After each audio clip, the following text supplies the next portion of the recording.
Om Badram Karnebihi Shrunyama Devaha Badram Pashyema Akshabihi Rejatraha Sthirairangair Tushtuvam Sastanubihi Veshema Devahitan Yadayuhu Swastinah Indro Vridrashravaha Swastinah Pusha Vishwavedaha Swastinah Tarksho Arishtanemihi Swastino Bruhaspatir Dadatu Om Shanti Shanti Shanti Yo Antaha Pravishya Mama Vacha Imam Prashuptam Sanjeevayati Akila Shaktidhara Swadamna Anyamshta Hasta Charana Shravanatvagādīn Prāṇān Namo Bhagavate Purushāya Tubhyam Lasatu Śrīmadānanda Tīrtendurno Hrudambare Yadvachaschandrika Swanta Santapam Vinikrintati Padavakya Pramana Jnān Pranamya Shirasa Gurūn Vyakarishye Yata Bodham Vishnu Tattva Vinirnayam.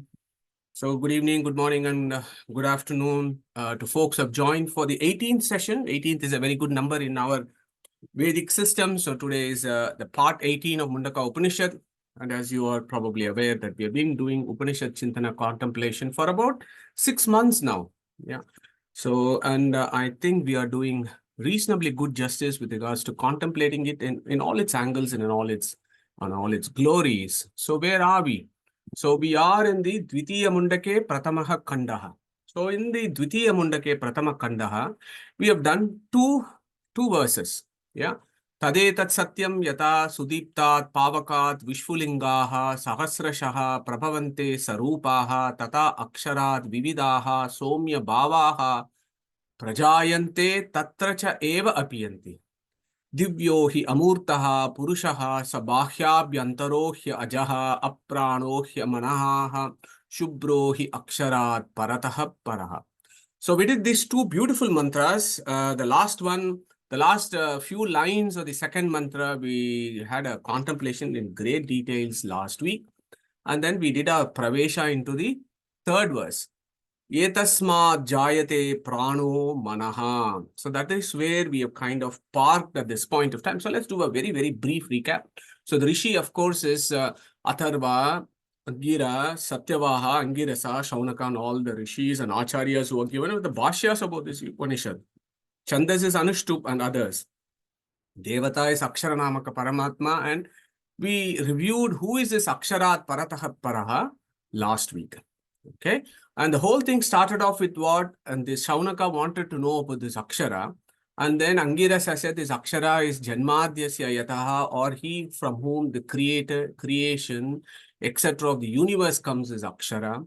And then he said, you can contemplate that this Brahman is the creator of the universe by actually looking at this fire pit and the fire and the kunda, the fire and the sparks when they come out of the kunda, when the flame is, yata lila yatehi archihi, when the flame is burning very well, you can see and you can appreciate that is how the creatorship is. But then in that kunda, when you see the sparks, which are different from the flames, and the sparks come out of the kundas, there isn't any particular order to it, right? They just seem to be flowing helter-skelter randomly in the kunda. But our Angirasa says, no, creation is not like that. Creation is a very ordered creation. There is a sequence to it. There is a logic to it. That is how the Vedic cosmology is what Angirasa is trying to impress upon Shuanaka. And when he does that, he says that this Akshara from whom this very well-ordered creation comes, he kind of goes back and reminds Shuanaka as the greatness of this person, as Divyaha, etc. Okay. Then he starts talking about the order of creation. So this is important, as I said. Creation is not an illusion. Illusion doesn't need an order. Whereas creation, as in modern cosmology and as it is in Vedic cosmology, is a highly regulated, highly ordered process. And that is what all Upanishads talk about it. Every Upanishad that you go, you take the Dasho Upanishads, for example, and there will always be a section on creatorship of Brahman. And when you look at the creatorship of Brahman, there is always a sequence to creation. Okay. And in fact, our Veda Vyasa, as I told you last week, the Veda Vyasa has done some sutras, Tata Pranaha, Om Apaha, and he has kind of given us, this is Shastra Prasiddha, the sequence in which the creation happens. How does that happen? Etasmat jayate prano manaha sarva indriyani cha kam vayur jyotir apaha prithvi vishwasya dharini. So this verse, let's do a very brief recap of 5 minutes. So the sequence in Vedic cosmology is there is always a Jadavastu is created. The presiding deity of that Jadavastu is born. The physical body of that presiding deity is created. Then Antaryamin, who is always there in all these three, then propels things for this Jada Prakriti and the Abhimani Devata of that. So that is the 4 basic rule of Vedic cosmology, and we need to memorize this completely. We need to understand this. When we look at this fire, flame, and the kunda, and the sparks are coming out, this is how it's coming out. Jadavastu, presiding deity, physical body of the presiding deity, and the Antaryamin, who is inside the presiding deity, propels the various things that these jivas do. And what do? They have 3 things that Paramatma does as an Antaryamin. Satta, Pramiti, and Pravriti. Satta means their reality. Pramiti means their knowledge and objecthood of knowledge. And Pravriti means whatever actions or things that they do, volition. So those are all the things that Paramatma does, sitting inside every aspect of cosmos as its Antaryami. So we did a bit of a basic, right, last time, and this is very, very important. Without having a firm grounding of this creation, it will be very, very hard for us to understand the language of the Upanishads.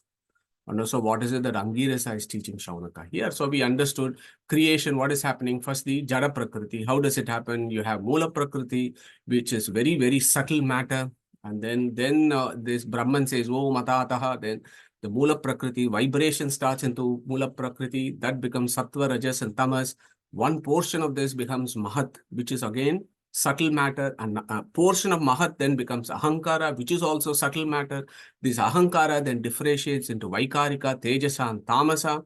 Vaikarika becomes all the Manas components, and then Tejasa becomes Indriyas such as Karma Indriyas and Jnana Indriyas. Tamasa aspect of Ahankara becomes Panchatanmatras, which then become Panchabhutas. So that is the creation of the 24 tattvas that is required for Brahmanda to come forth into evolution. Yeah, so this is the primordial soup of Vedic philosophy, is this 24 entities. And whether we like it or not, for any serious student of Vedas, these 24 tattvas should be in our fingertips. So we just need to know this. Yeah. Why is that? Because as I said, first Jadavastu, then the Abhimani Devatas. So Mula Prakriti Abhimani is Lakshmi, who becomes Shri, Bhu, and Durga. Then Mahat Tattvas Abhimani is Brahma, Vayu, and all the Rujus. Ahankara Tattvas Abhimani is Rudra, who becomes Vaikarik, who also controls the 3 aspects of the Ahankara, Vaikarika, Tejas, and Tamas. And then he then brings forth the rest of the creation. So Shiva is a very, very, very important step in creation. Okay. He then brings forth various other components, creation of the universe. So here is another bubble that I want to burst for some folks who think that Shiva is only a destructive force. Shiva means destruction. Possibly, yes, but Shiva is actually very important for creation. Okay, so let's not underestimate the greatness of Rudra Tattva or Shiva Tattva in this equation of actually owning and controlling or being the Abhimani Devatas of all the various Pindandas. Okay, so Manjunath ji. Madhu, I raised the hand. You know that picture you have said about Mahat Tattva, and see the one arrow you have put goes to Buddhi from Mahat, one arrow goes from Tejasa, Right. and there is Buddhi in Vaikarika component as well. So there are 3 types of Buddhis you are saying then. So I think the answer to that, thank you for that. So the answer there is, so primarily the Manas is the 5. Yeah, Manas, Buddhi, Ahankara, Chitta, and Chetana. But there is one component of Buddhi where Saraswati, Bharati also influence that. Yeah, Saraswati and Bharati also have an influence over Buddhi. And let us not forget, any guy who is above Rudra also controls all other components. So when I say the Manas primarily is 5, yes, that is correct when it comes to this Manas, which is evolute of Vaikarika. But that doesn't mean Brahma Vayu don't have any ownership or controlship over Manas, or Shri Bhu Durga doesn't have controllership, or Vishnu or Lakshmi doesn't have, or Saraswati Bharati. Yeah. So the folks who are above have still the portfolio, but primarily for contemplation, we use these 5 entities, Garuda, Sesha, Rudra, and all that, for these 5 tattvas of Manas. Hope that answers the question. So where were we? So let's move on. So there is the the emergence of the Tattvabhimanis, and there are 24 Tattvabhimani Devatas. Okay, so if there are 20 tattvas, then there are 24 Tattvabhimani Devatas. Again, in certain schools of Vedanta, this becomes important. And hopefully over the next 40, 30 minutes, I'll try to impress and highlight why is it this is important. This is not some sentimentalism. This is hardcore Vedic philosophy. This is what the Vedic pantheon is. And I want to focus the rest of the class today talking about the Vedic pantheon what of the Vedas. Okay. And these guys play a role, and the sequence of emergence is directly correlated to the Vedic pantheon, as we will see during the rest of this class. So we got the Rupatmaka Prapanchas, the material forms. Then, of course, the Vedas are also emerging, and then you have the Namatmaka Prapancha, and every Rupa gets a Nama tagged onto it, and that is the creation of the world. So that we understood last week. And of course, the most important is whatever there is in macrocosm is also in the microcosm. So whatever is there in the Brahmanda is actually there in your Pindanda. Yeah. So that is the beauty of a Vedic philosophy, and that is the beauty of how everything has evolved and emerged in this existence.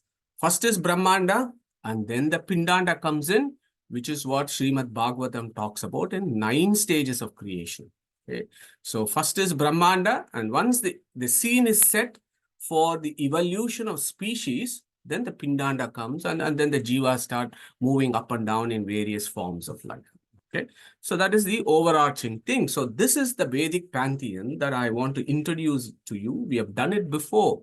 We have done this before, but this is an important summary slide of what is the Vedic pantheon. There are folks who talk about, oh, these Hindu fellows have hundreds and thousands of gods and they just can't make up their mind who is the primary god and so on. It is their stupid ignorance. It's got nothing to do with Vedic philosophy. Those fellows have no knowledge of Vedas. And that is why they go about hankering about some ignorant facts. The primary fact is there is the Vedic pantheon. The top of the Vedic pantheon is Vishnu, who is celebrated in Shvetashvatara Upanishad as Eko Devaha. There is only one supreme entity, that is Vishnu. And then as the creation comes about, the various souls, the ksharas, as we have studied in Gita, the various ksharas evolve. So this is where the Vedic pantheon comes, starting from 3. Number 3 is Chaturmukha, Vayu and all Rujus, they are all Jivas, higher levels of Jivas. And if you look at Chaturmukha Vayu, Saraswati Bharati, Garuda Sesha Rudra, Vishnu's Shanmahishis, Suparni, Varuni, and Parvati. Suparni is Garuda's consort, Varuni is Sesha's consort, Parvati is Rudra's consort. Remember number 8, we are going to come to number 8 soon. Indra and Kama. 9, Ahankarika Prana. 10, Swayambhu Manu, Daksha Prajapati, and so on. 11, Pravahavayu. Look at Vedic pantheon number 12, our friends Surya, Chandra, and Yama. 13th is Varuna. 14 is Narada. 15 is Agni. Don't forget 15 is important, Agni, because that is what we are doing at this point, isn't all this yajna and so on. Agni is 15th in Vedic rank. Then Vaivashvata Mantru, Mitra, Visvakshena, Manus, Dwarapalakas, Marichi. Remember Marichi, because we're going to come talk about Marichi soon. Then Parjanya, Ganga, Samjna, Rohini. Swaha, 21st, Agni's consort. 22 is Buddha. 23 is Usha, Ashwini twins consort. 24 is Shani. Some of you will be very familiar with Shani. 25 is Pushkara. Okay. So these are the primary. Of course, there are so many exalted souls spread across the universe. That is the Vedic view. There are so many souls that are spread across the universe doing various things and looking after various components of the universe. But the Vedas tell us there are 25 key ones that at least we should make an attempt to remember them, because these guys are very important in our Pindandas also. And that is why they become important. Okay. So this Vedic pantheon, again, is not some sentimental rubbish. This is purely Vedic. It comes from Brihadar. I've taken the essence of it is all from Brihadaranyaka Upanishad, Katha Upanishad, Aitareya Upanishad, and of course our Mundaka Upanishad. Okay. Look at Aitareya Brahmana. Agnirvai Devam Avamo. Devanam Avamo. Agni is the lowest. Okay. Vishnuhu Paramaha. Vishnuhu Paramaha. Tad Antara Sarva Devataha. All the other guys. Aitareya Brahmana. Very, very clear. Taitreya Samhita. Agnir Avamo Devatanam Vishnuhu Paramaha. So even if we can't remember the 25, at least the first 15, we should make an attempt to remember. That is what is the Vedas tell us that. Why is that the case? So now that we have understood what is this Vedic pantheon, now when you look at the emergence of the Tattvabhimani Devatas, what order in which they appear, that fits 100% with this Vedic pantheon. Okay, so etasmat jayate prano manaha. So we understood that from this Paramatma comes this Chaturmukha Brahma, who belongs to the category of Riju, category of souls. Vayu, Brahma, they are all of the same category. So we understood Brahma Vayu came first. Then from these guys came Manaha. The next person who came was Manaha, whom we understood was Rudra, who is the Abhimani of Ahankara. So when you look at this particular sequence, look at the Vedic rank. Vishnu number 1, Lakshmi number 2, Brahmavayu number 3. Okay.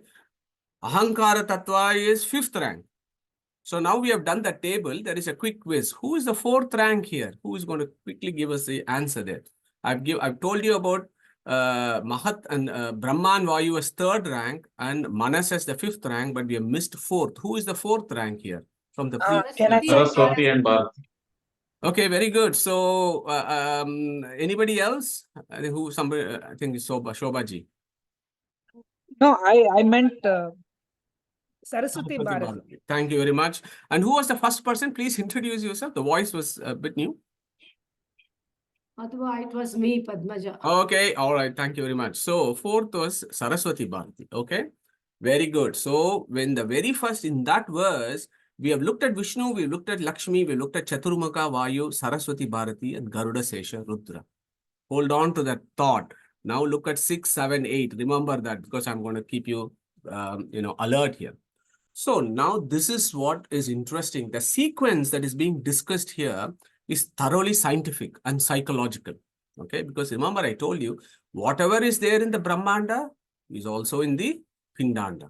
Okay, now let's look at the Pindanda. Okay, so let us look at Pindanda here. So we have the gross body here. The gross body has got what? It's got 5 Indriyas. And then you have the subtle body. You have the mind and its components. Mind is a internal Indriya. Yeah, so let us not forget, mind is an internal Indriya, whereas we have 5 that are external Indriyas. So when you look at the internal Indriyas, there are 2 guys who are very important for us. Chaturmukha and Vayu, who look after our Chitta and Chetana. And then you have the 5th rank Rudra, who looks after Manas, Buddhi and Ahankara. Sarajji, go for it. So sorry to disturb you, Madhusudanji. I had a very naive question, and I don't know how our Vedic philosophy explains.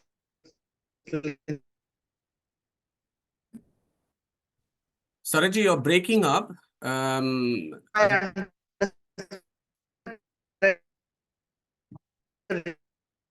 Why we have.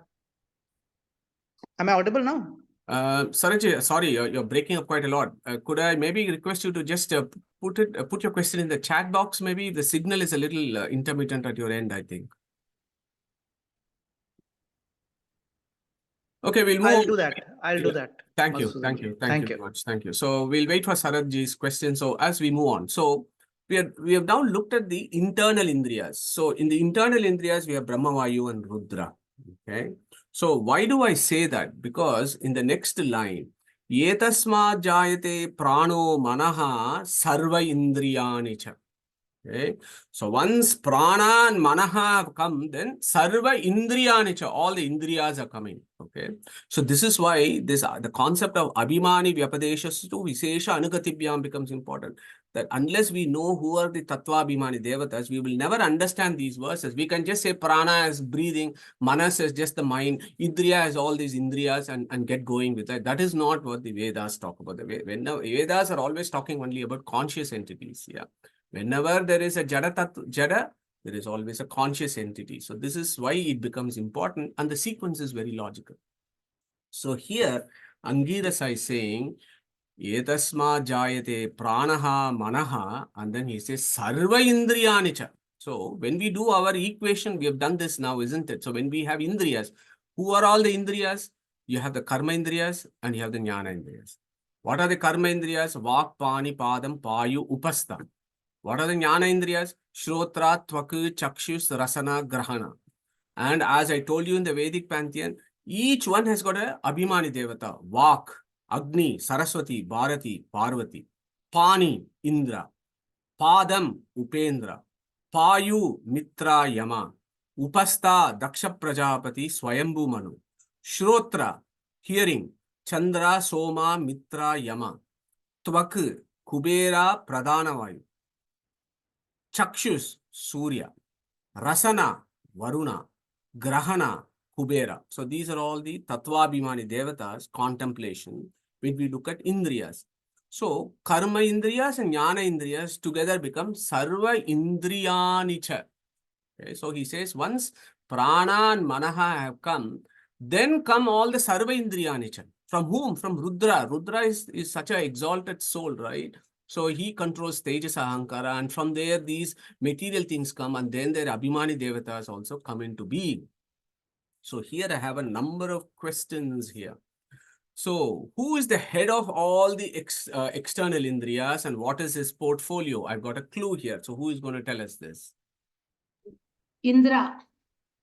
Indra. Okay. Any other takers there?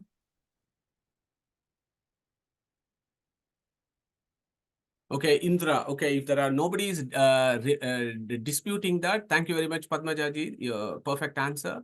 So the head of all the external Indriyas is Indriya. That is why he's called Indram Indriyam. He is the head of all the Devas, it is said, right? In our colloquial, discussion. So he is the head of all the Devas. Devas, in one sense, also means Indriyas. So devas, pranas, they're all called indriyas in certain, when depending upon the prakarana. So when I say he's the head of all the devas, it means he's the head of all the indriyas. Okay. And what is his rank? He's 8th rank. So after Rudra has been discussed, then Indriyas are being discussed, and Indriyas are appearing, and the chief of the Indriyas is our Indra Deva. Okay. Indra Sukta, for example, of Rigveda celebrates Indra Suktas, right? So now here is another question. Indra, I've told you his portfolio is Pani, hands.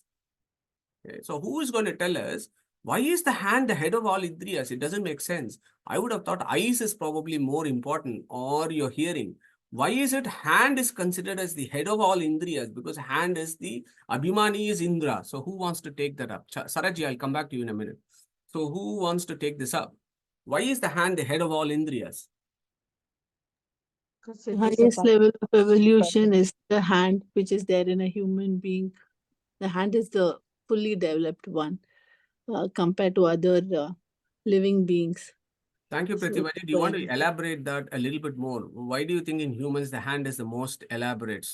Just No, compared to the animals, the hand has all the fingers that are very well developed compared to other species. So hand is the most developed. thank you, Pratibha ji. Devalji, you were wanting to come in. Sorry, no, I thought hand. I mean, there is if Pratibhaji's thing is about evolution and thumb being different, then that's a different angle. But I was talking more about karma. It's a karma indriya. So that is why it is ahead. Yeah, beautiful. So I think both of you are Can I yeah, try? yeah, go for it. I would say that, Bananjay Govindacharya keeps on telling that even if I'm not able to walk properly faster or whatever it is, I'm not able to handle it. handle, hand, hand, you know, for every single time we use the word hand for all the thing that we are not able to manage. So we are not walking in hand. We are actually walking in legs, but we still say I cannot handle it.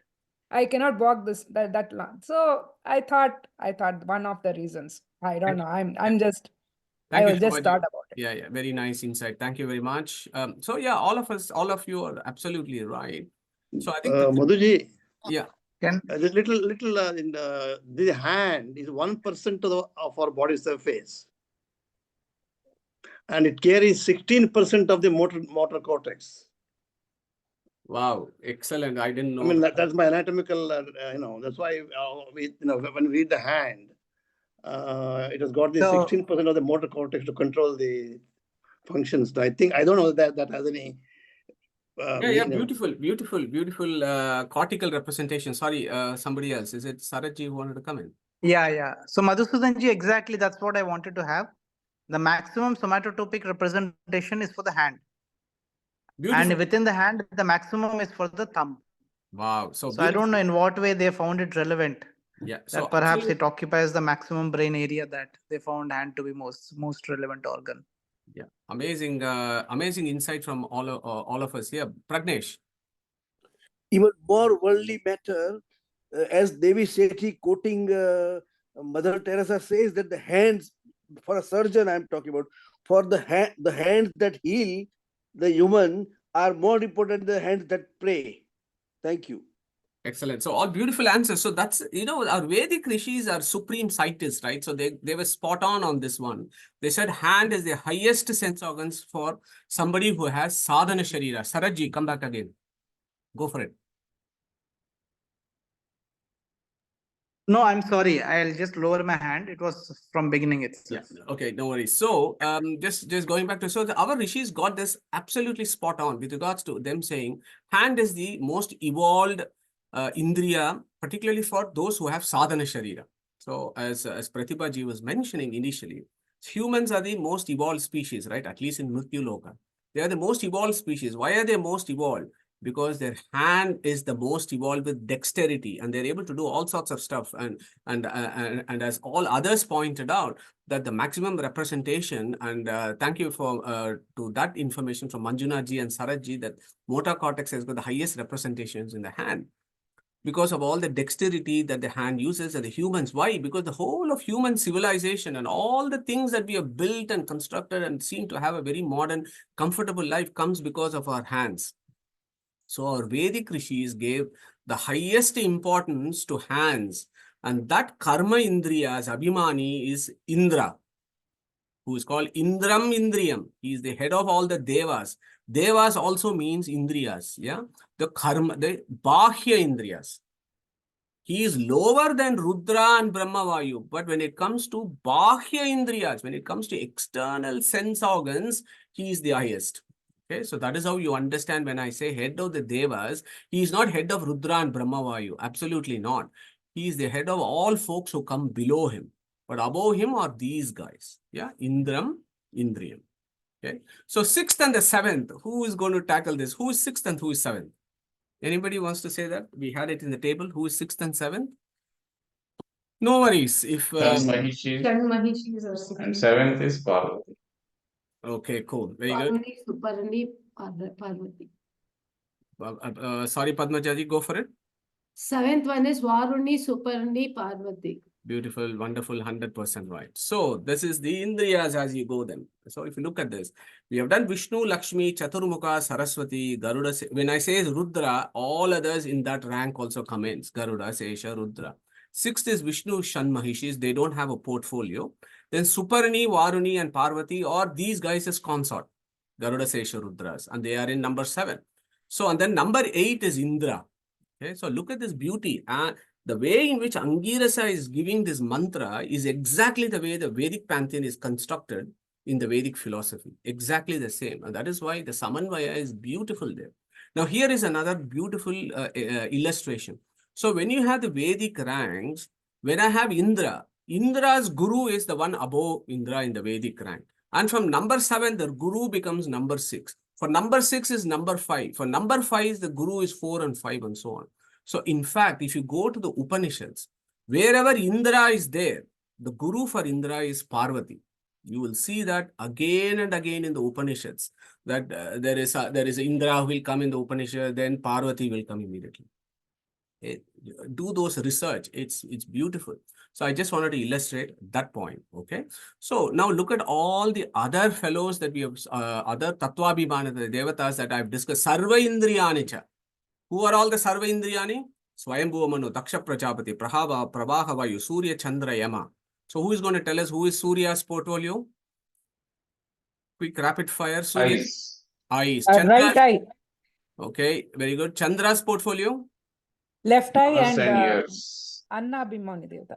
Okay, left eye and so Shushru? Manas and ears also. Beautiful. Yama? Who is going to tell us Yama? Dharma. Yama. Yama is Dharmadipati. Yeah, that's fine. But here in the, we are talking about the Oh, Indriyas, Pindanda, Indriyas. Pindanda, and what is his portfolio? Yama. Huh? Breath. Payu. Yeah, and then Varuna. Varuna. Who is Varuna portfolio of? Tongue.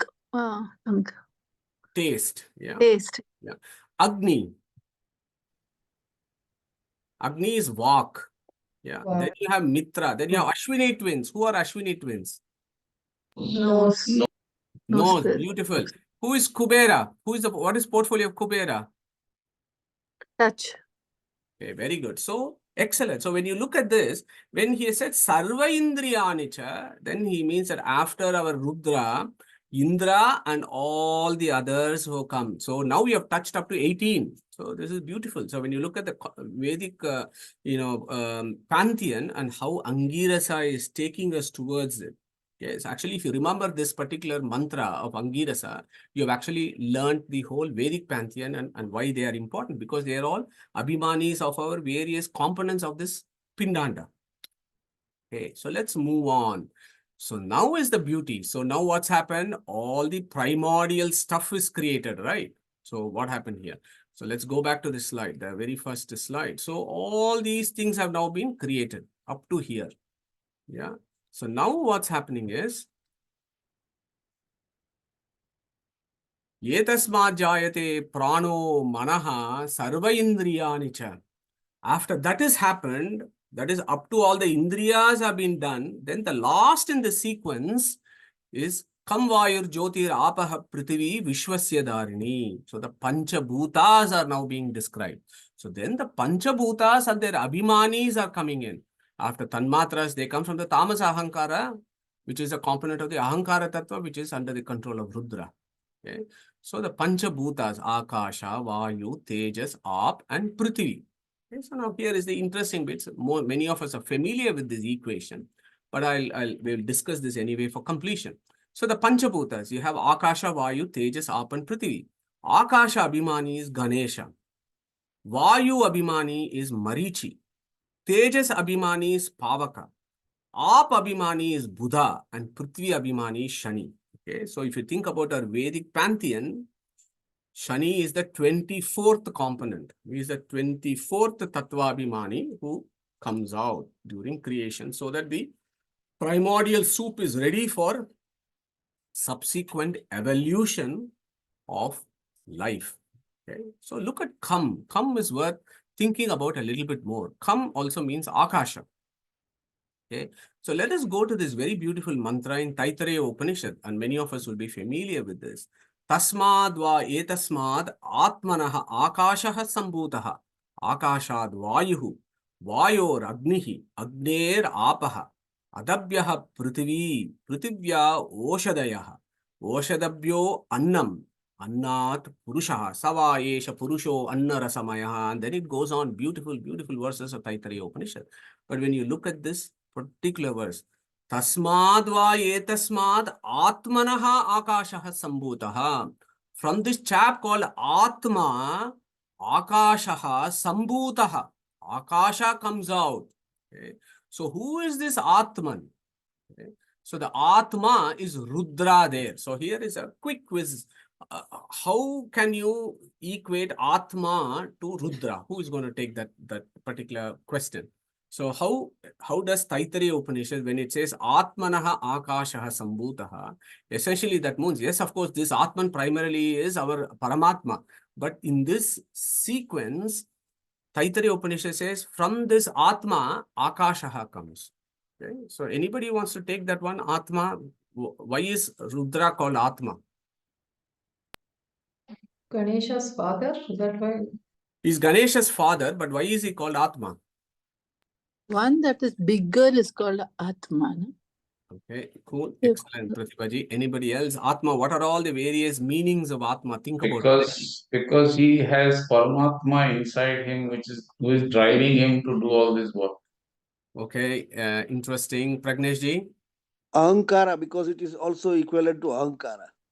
Yeah, okay, almost there, Pragneshji. Yes, okay, Ahankara. So if you remember, Atma in Vedic Sanskrit, Atma means what? Atma can mean your body. Atma can mean your mind. Atma can mean the Jiva. Atma can mean the Paramatma. So there are various meanings for Atma. Think about the second one, mind. Mind is called Atma. Who is the Abhimani of the mind? Rudra. Okay, so when the Taittiriya Upanishad says Tasmad va etasmat Atmanaha Akasha Sambhutaha. So from Rudra comes Akasha.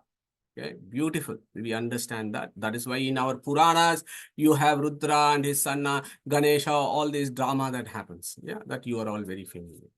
Then who comes? Vayu. Now remember here, previous verse he said Etasmat Jayate Pranaha. And now he is saying, Kam Vayuhu. So this Vayu is not this Prana, okay? This Vayu is different, okay? Who is that Vayu? He's Prana's son. Prana has got number of sons. Do your Google research or pick up a book to think about who are all the kids of Vayu. And in fact, if you look at the Vedas, the kids of Rudras are also different. Okay, they're not just Ganesha and Subramanya. He's got so many others. They're also called Prana, Udana, and all those. There are also some Rudra's kids. So, for example, here, one of Prana's kids is called Marichi. Okay, you will see that evidence in chapter 10:21. Anybody wants to take this particular Vibhuti Adhyaya verse, please? 21. Who wants to go for it? Neetaji, go for it. Thank you. आदित्यानामहं विष्णुः ज्योतिषां रविरंशुमान् मरीचिर्मरुतामस्मि नक्षत्राणामहं Shashi. Thank you very much, Neetaji. So Gita talks about Marichir Marutamasmi. Okay, so the Marichi that comes only in Gita and very few places, but that Marichi actually is Mukhya Prana's son, okay, Vayu. Then you have, of course, Tejas. Tejas, there is Pavaka, and we'll come back to Pavaka in the subsequent verses. This Pavaka is not Agni, okay? Agni has already been discussed here in Karma Indriyas, right? So this Agni is called Pavaka. That is the son of Agni. So who is going to tell us what are the names of the sons of Agni? Quick quiz. Anybody wants to tell us what are all the names of Agnis? That is the Pradhana Agni's kids. So don't worry. So Pavaka is one of the sons among the three. So you can 16,100. Okay. So if you can list all the 16,000, that would be good. But tell us the three. Give us the three. So one is Pavaka. Then the other one is, okay, I'll leave it to you. Okay, so there are three key ones. So Pavaka is one of the sons. So that is the Pavaka who is the Tejas, the ordinary fire that you're talking about. Okay, of course, that ordinary fire that you're lighting has, of course, this Pradhana Agni in it, but it is the Pavaka who is primarily looking after it. So that is the next level of Vedic philosophy. So I don't want to confuse you with that. But if you want to contemplate at that level, that's good. So you have Pavaka, then Agni, Pradhana Agni, then Pradhana Agni, Agni Narayana. So that is how we do it. Apaha, the water, your ordinary water is Buddha, and the grossest of matter is Prithvi or Shani. Okay, so this is how this sequence is going, and I hope you're able to appreciate how this Etasma Jayate Prano Manaha Sarvaya Indriyani cha Kamvayur Jyotir Apaha Prithvihi Vishwasya Darini. So what does this Prithvi do? We'll come to that in a minute. So by finishing up to Prithvi, so now this is the beauty. When we have done Kamvayur Jyotir Apaha Prithvi, what have we done? We have done the rest of the chaps. Ganapati, Marichi, Pavaka. Ganapati is rank 18. And we have done this 18 significance, 21 significance of Ganapati quite a lot. Yeah. So 18 is Ganapati. Marichi and Pavaka is 19. Buddha is 22. And the last fellow in this sequence is Shani. Okay. So the 24, the primordial soup that is required for the creation of the universe, that also includes the sentient components of the universe, have all been described in this verse.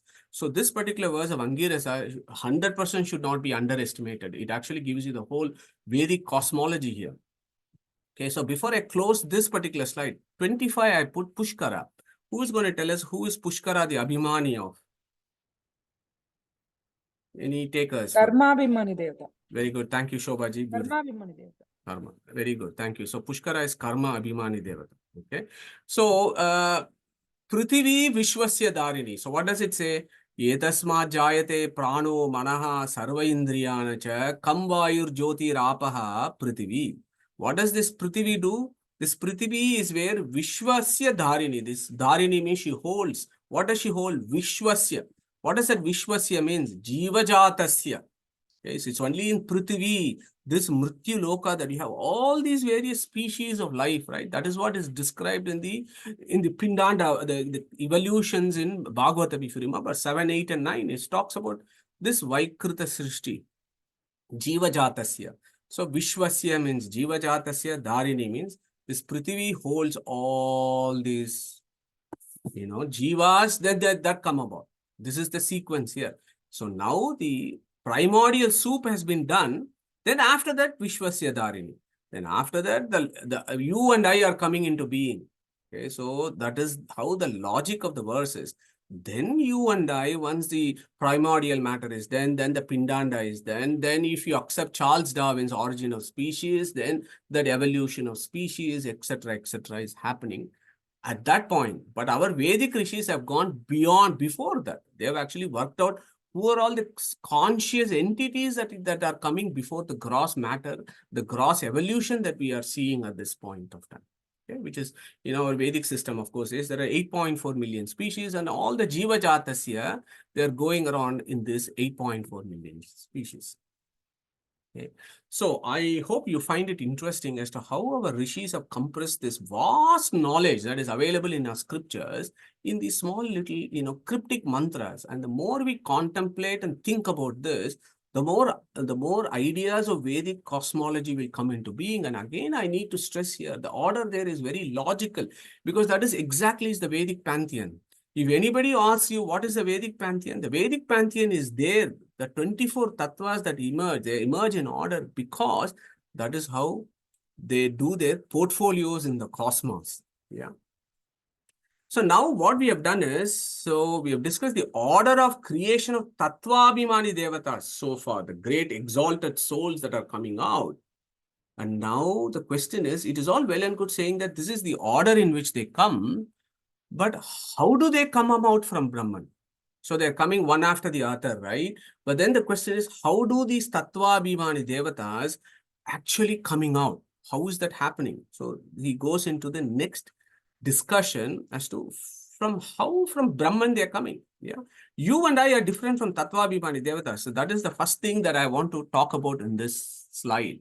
The emergence of Tattvabhimani Devatas and the Jivas like us in samsara. So of course, Tattvabhimani Devatas are also coming only out in samsara to look at the various portfolios of the cosmos. But then so are you and I.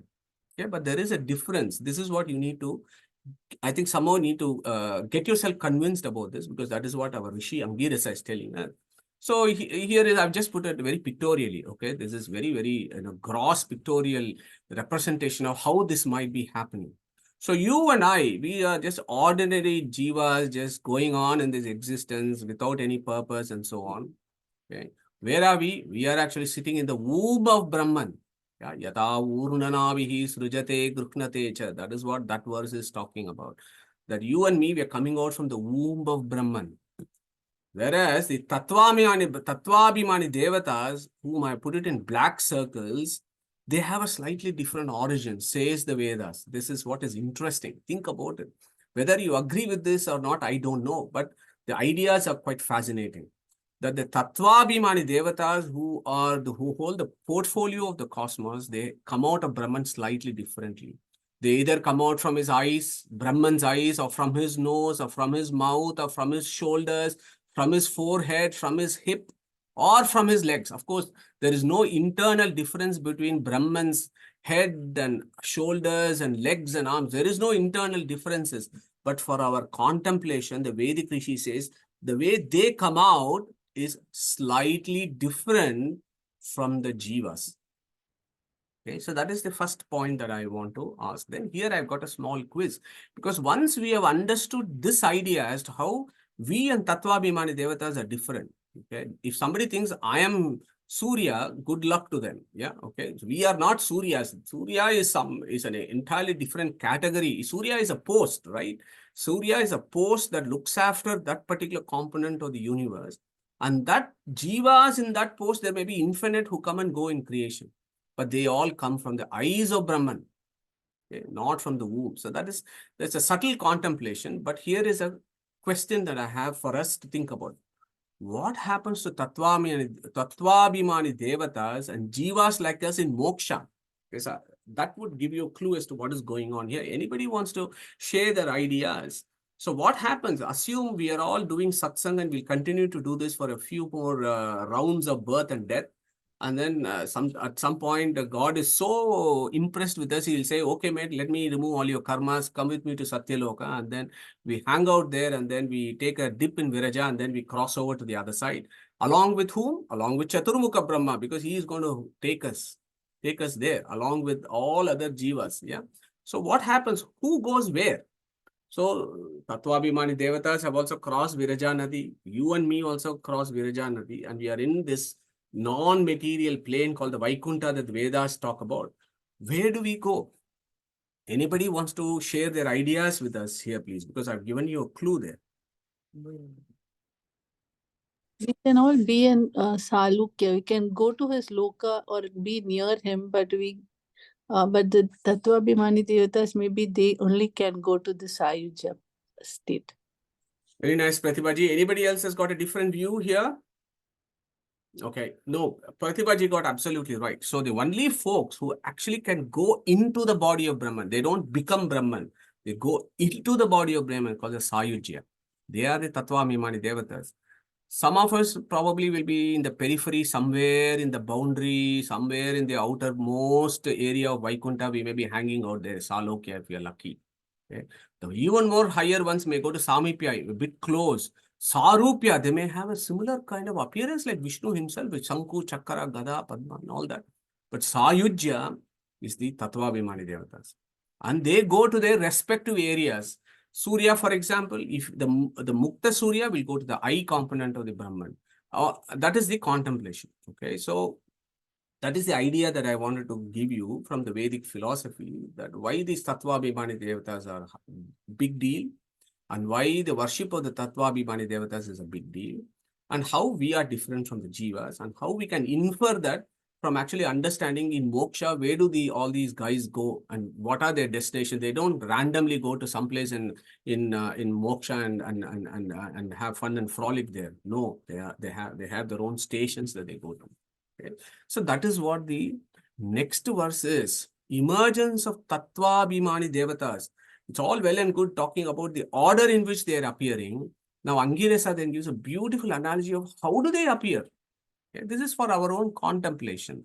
Agnir Murda Chakshushi Chandra Surya Yoho Dishaha Shrotre Vag Vivrutashta Vedaha Vayuhu Prano Hridayam Vishwam Asya Abhyam Prithvi Hi Esha Sarvabhutantaratma. That is the next mantra. Again, a beautiful magna. Agnir Murda Chakshushi Chandra Surya Yo Disho Srotre Vag Vivrutashta Vedaha Vayu Prano Hridayam Vishwamasya Hadbyam Prithvi Esha Sarvabhutantaratma is the next immediate mantra. So again, the sequence, Angirasa is a very logical rishi, and he is introducing these ideas one step of the other. Okay, so before we move further, and we probably got 10 minutes to handle some aspects of what is it being described, I just want one of us to take this opportunity and recite the Purusha Shukta, these verses 12, 13, 14, and 15, which we have done before. 2 or 3 years ago, we spent about 4 or 5 months talking about Purusha Shukta. So who wants to recite the Purusha Shukta here, please? 12, 13, 14, 15, unless you want me to pick somebody. Shall I try? Yeah, go for it. Yat purusham vyadadu katida vyakalpayan mukham kimasya kau bahu kaurupada uchyate brahmanosya mukhamasit bahu rajanya kratah uru tadasya yadvaishyah padbhyam chudro ajayata chandrama manaso jatah chaksho suryo ajayata मुखदिन्द्रश्चाग्निश्च प्राणाद्वायुरजायत नाभ्या आसीदन्तरिक्षं शीष्णोद्यौ समवर्तत पद्भ्यां भूमिर्दिशः श्रोत्रात् तथा लोका अकल्पयन्. Thank you, Shilaji. Yeah, very nicely recited. So the Purusha Shukta is exactly saying the same thing. Purusha Shukta is from Rig Veda, right? So from the Rig Veda, when we go back to it, again, doing this cross comparisons, you will appreciate that Samanvaya of Shastra is 100%. When Angirasa is saying this in Atharva Veda, Purusha Shukta is also saying the same thing in Rig Veda. Okay, so let's compare. I think what I thought will be interesting for this particular mantra is actually compare, and I won't contrast because there is nothing to contrast.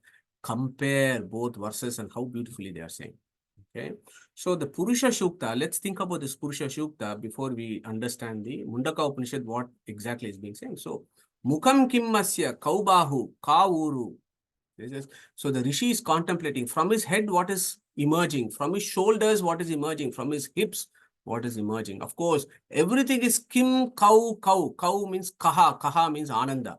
Okay. So every aspect of Brahman is Purnananda. Okay. So the Rishi is asking from this Purnananda Mukha, from this Purnananda Bahu, from this Purnananda hips, what is coming out? So the first verse is interesting. Brahmanaha, Rajanyaha, Vaishyaha, Pado Shudraha. Okay, so too much controversy has happened in these verses, and in this forum, we are not shy away and actually ridiculing all those misinterpretations that is out there. Because this particular verse talks about the emergence of Tattvabhimani Devatas. Nothing to do with this, the stupid caste system that politicians are very good at in India to flaunt. Yeah, this has got nothing to do with that. This is 100% purely philosophical. Okay, so the Brahmanaha there means Chaturmukha and Agni. Rajanyaha or the Abhimanis or the souls that have this capacity. Vayu, Garuda, Sesha, Rudra, Indra, Varuna, Yama, they all come from the says the Rig Veda, Purusha Shukta. Vaishyaha, Aham Pranaha, Ganadevata, Vasu, 10 Rudras, Adityas, 49 Vayus, etc. They come from hips. Pado, Shudraha, Prithvi Devata, Ashwini twins, Mrityu, etc. They come out of it. So that is what that Purusha Shukta is saying. Nothing to do with this nasty system that is currently quite rampant in Bharatvarsha. Okay. So let's improve this a little bit further. What does Brahmanaha means? Brahmandana. Brihat. Brahma is what? Veda. Brihat. That to know that Brahma, he who knows that Brahma and serves the people. That is Brahmana, group of souls.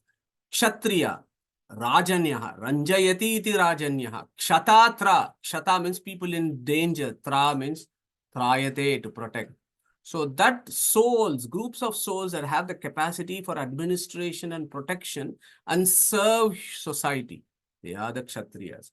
And their Abhimani Devatas come from that particular portion of Brahman, says our Rig Veda in Purusha Shukta. Vaishyaha, Vishaha, people produce food for people. Those are the Vishahas. And what do? They are involved in business, in service to the society. Then you have Padbyam Shudraha, Suchat, Dravanat, the ones that have compassion and have the ability to serve. Our Acharya said, Nana Janasya Sushrusha Karma. That is the definition. What does that mean? Service, basic human dharma. So this is the foundational for all of us, yeah. That we are all this first, Then depending on that, we have a capacity for business, capacity for administration and teaching, but service is a component that is always prescribed in the Vedas. So that Varna of the Vedic system is Jiva's intrinsic nature. Varna means what color? What color? True color. What is the true color? Nature of souls. Okay? So that is an important point we should never forget, and I just wanted to bring it up there are some misconceptions about the Purusha Shukta verse. And of course, the most important thing is there is no internal difference in Brahman, right? Manaseva idam aptavyam neha nanasti kinchana mrutyos mrutyum gacchati ya iha naneva pashyati.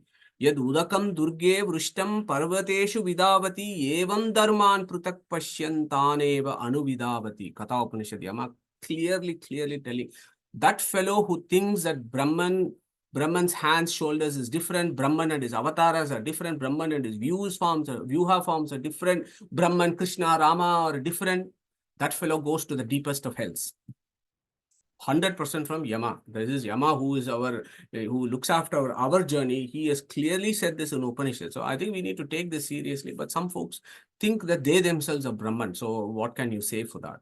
But these prescriptions are very, very clear in Katha Upanishad.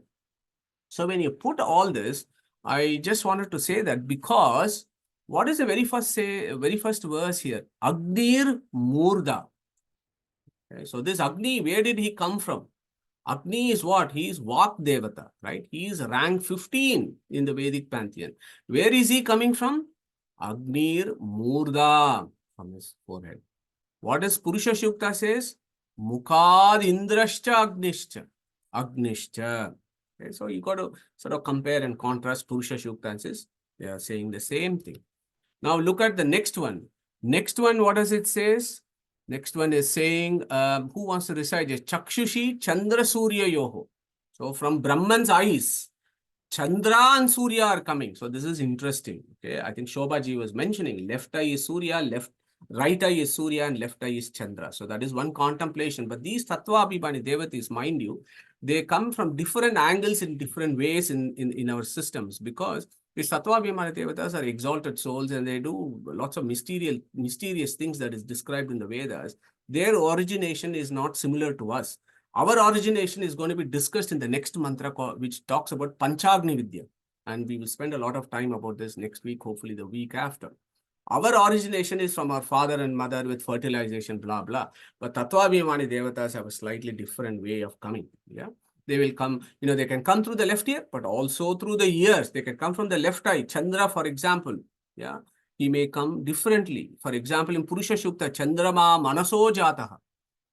Yeah, Chandrama Manaso Jataha, but here it also says, from the Brahman's eyes, Chakshushi Chandra Surya Yoho. Okay. Dishaha Shrotre. Yeah, beautiful. This is amazing. Directions. Okay, so the direction on earth is based on the sun, right? We use the sun as east, west, north, south, and using the east as the sun, and it sets in the west, and that is how we have built this system. But what happens when you're in interstellar space? When you're in interstellar space, how do you fix directions?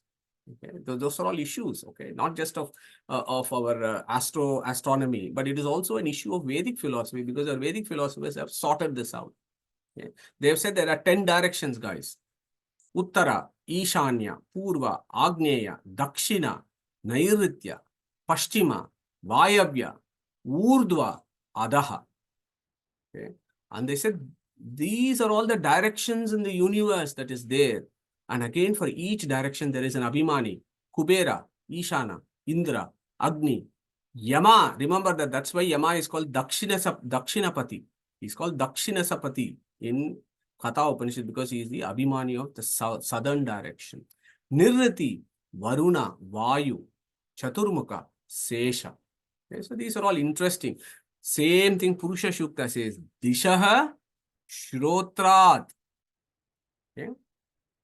Yeah. Nabhyam Asid Antariksham Shirshno Dhyau Samavartada Padbyam Bhumim Dishaha Shrotrat Tata Lokan Akalpain.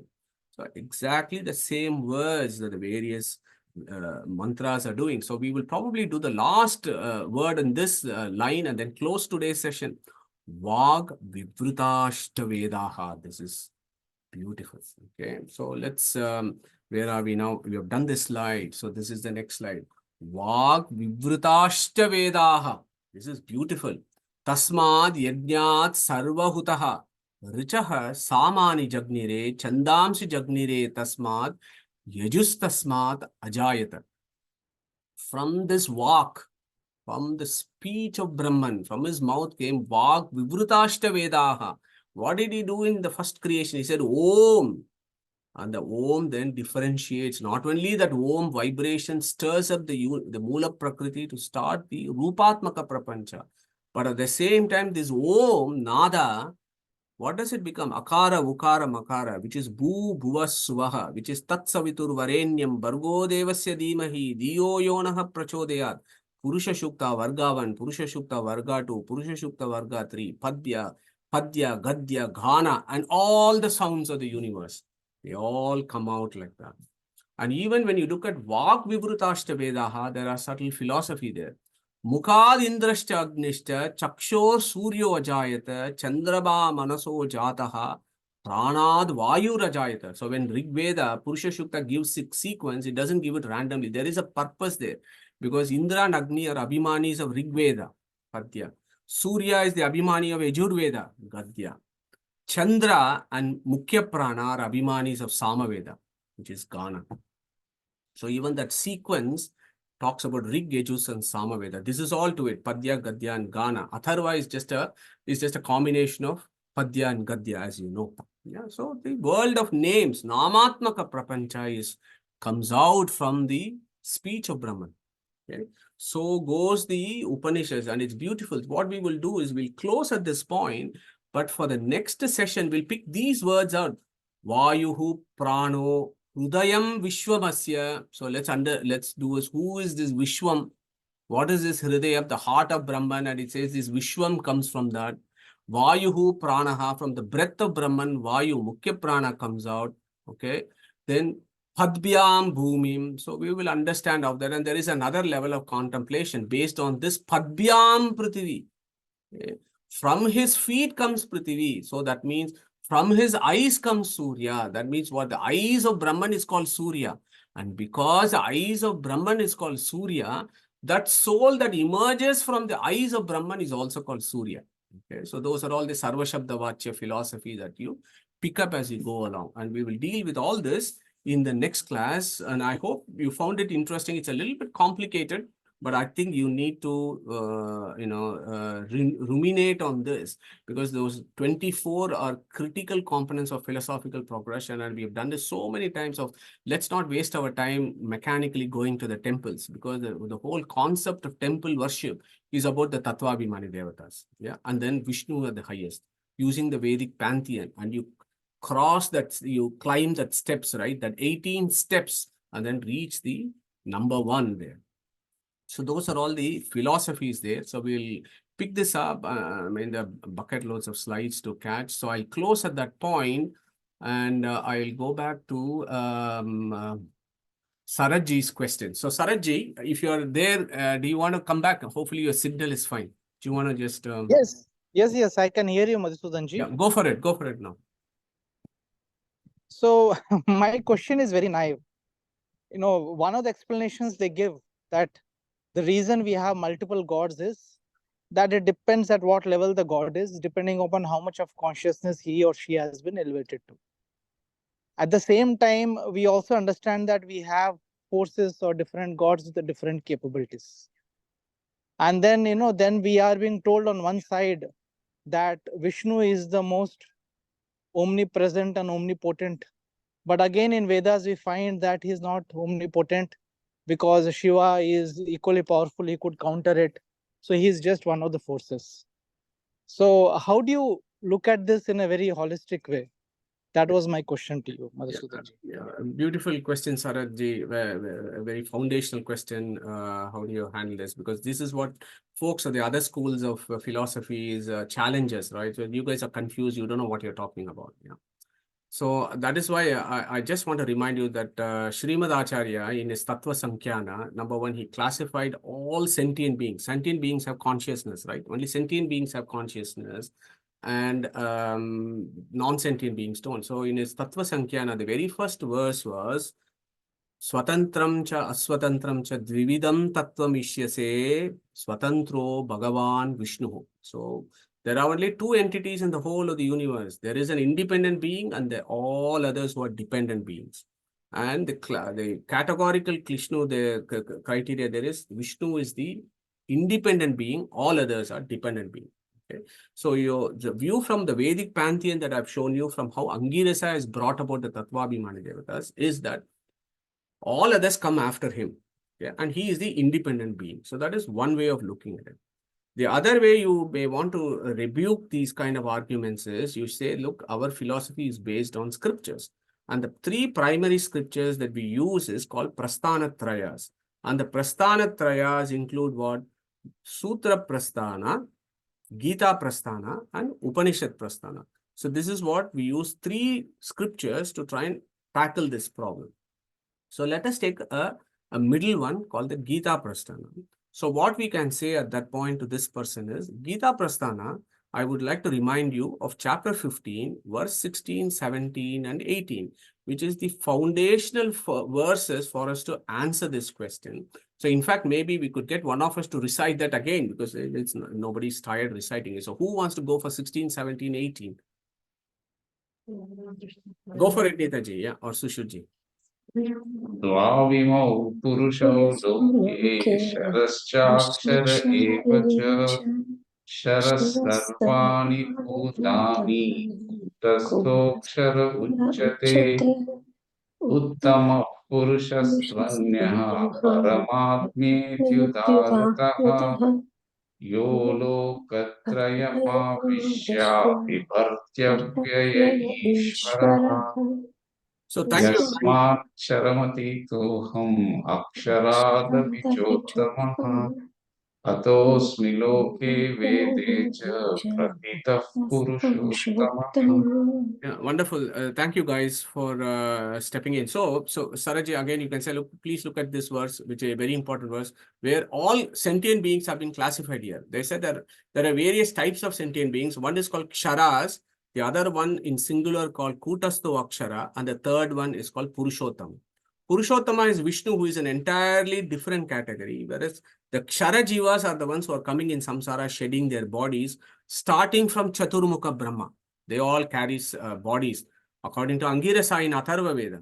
Because Chaturmukha's body is what? Mahatattva, which is what? Material. What is Rudra's body? Ahankara, which is material. So these guys are all having some kind of a material covering and material portfolio and look after that. Whereas Lakshmi doesn't have any material covering. Vishnu doesn't have any material covering. The Vishnu is celebrated as Purushottama in the Gita, and Lakshmi is celebrated as Kutasto Akshara in the sense that she never has any material link, but she is a dependent being, always dependent on Vishnu. So that is the Gita evidence. Then, of course, in Upanishads, you can even say Eko Devaha. So you can always say that very important verse, Eko Devaha, Sarva Bhuteshu Gudaha, Sarva Vyapi, Sarva Bhutantara Atma, Karmadi Akshaha.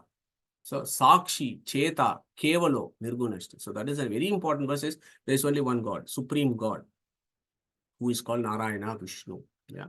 And again, what we may have to say here is, when I say Vishnu, it is not a sectarian name. Yeah, it is not a sectarian name of Vaishnavism. No, the Vedic philosophy of Vishnu is Vishnu. The word Vishnu is purely etymological.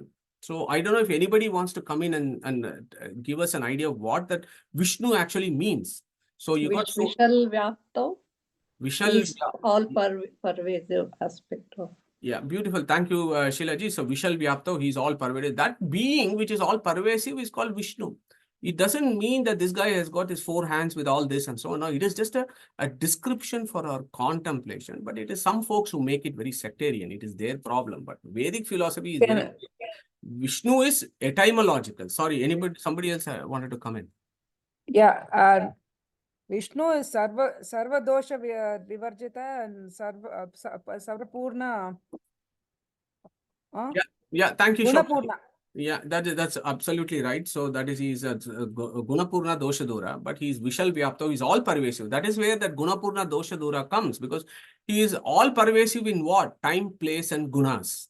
He's all pervasive in time, he's all pervasive in space, and he's all pervasive in gunas. And again, if you take Vishnu, Vishana, right? So, Nakaro Balam, Shakaro Prana Atma.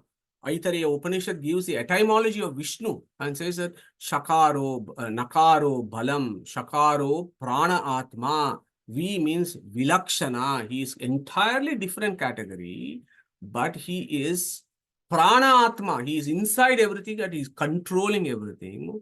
And Nakaro Balam, he is the most omnipotent being that exists out there and so on. So Vishnu is not really a sectarian name. It is just an etymological description of the adjectives of who the supreme being can be. Yeah. So I think we can give various, I've just taken the Gita verse, a couple of Upanishad verse, and Brahma Sutra, of course, talks so much about who this Paramatma is. You can look at the first Adhyaya, Samanvaya Adhyaya, which actually establishes that he is the most independent entity that exists out there. Sorry, I was rattling on a little bit longer here. But when you look at systematic analysis rather than sentimentalism, like how we do it in our professional lives, where we go with evidence, whatever we practice and whatever we go with ideally a level 1 evidence that needs to be out there. And if one is a serious student of Vedantic philosophy, the level 1 evidence for a Vedantic person is the Prasthanatrayas. And when you extract that information, it is very clear. Yeah. Ekam Sat. There is only one. Yeah. All others are Sharas, except Lakshmi, who is different category. So if we take that kind of systematic approach, which is what Acharya has given to us, I think it all falls into place and there is no confusion, at least from where I see. And I hope that answered your question, Saraji. But thank you very much. It's a very basic, fundamental, great question. Thank you. Thank you so much, Masru. Right. So if there are no further questions, I think we'll close today's session. And my plea is, please do some manana and revision of this, because we'll pick it up again from where we left next week, and then we navigate this. But I really want to hit the Panchagni Vidya of the following verse, because that talks about, it's all good, great to know about the Tattvabhimani Devas, but what about us? Okay, that is what Angirasa is going to talk next, as to what happens to these sorry souls like you and me. How do they come out, and how are they navigating and journeying through this creation? And he explains that, and that Panchagni Vidya is a very important Vidya, to be very honest. I think we will have to pick it up from Chandogya Upanishad, Brihadaranyaka Upanishad, and also Katha Upanishad, and then use Atharvana Upanishad and compare and extract beautiful information that comes out about our own situation. Okay. So on that note, Krishna Pranamastu, and may I request Harish to recite Omkara, and we close today's session. Thank you, Harish.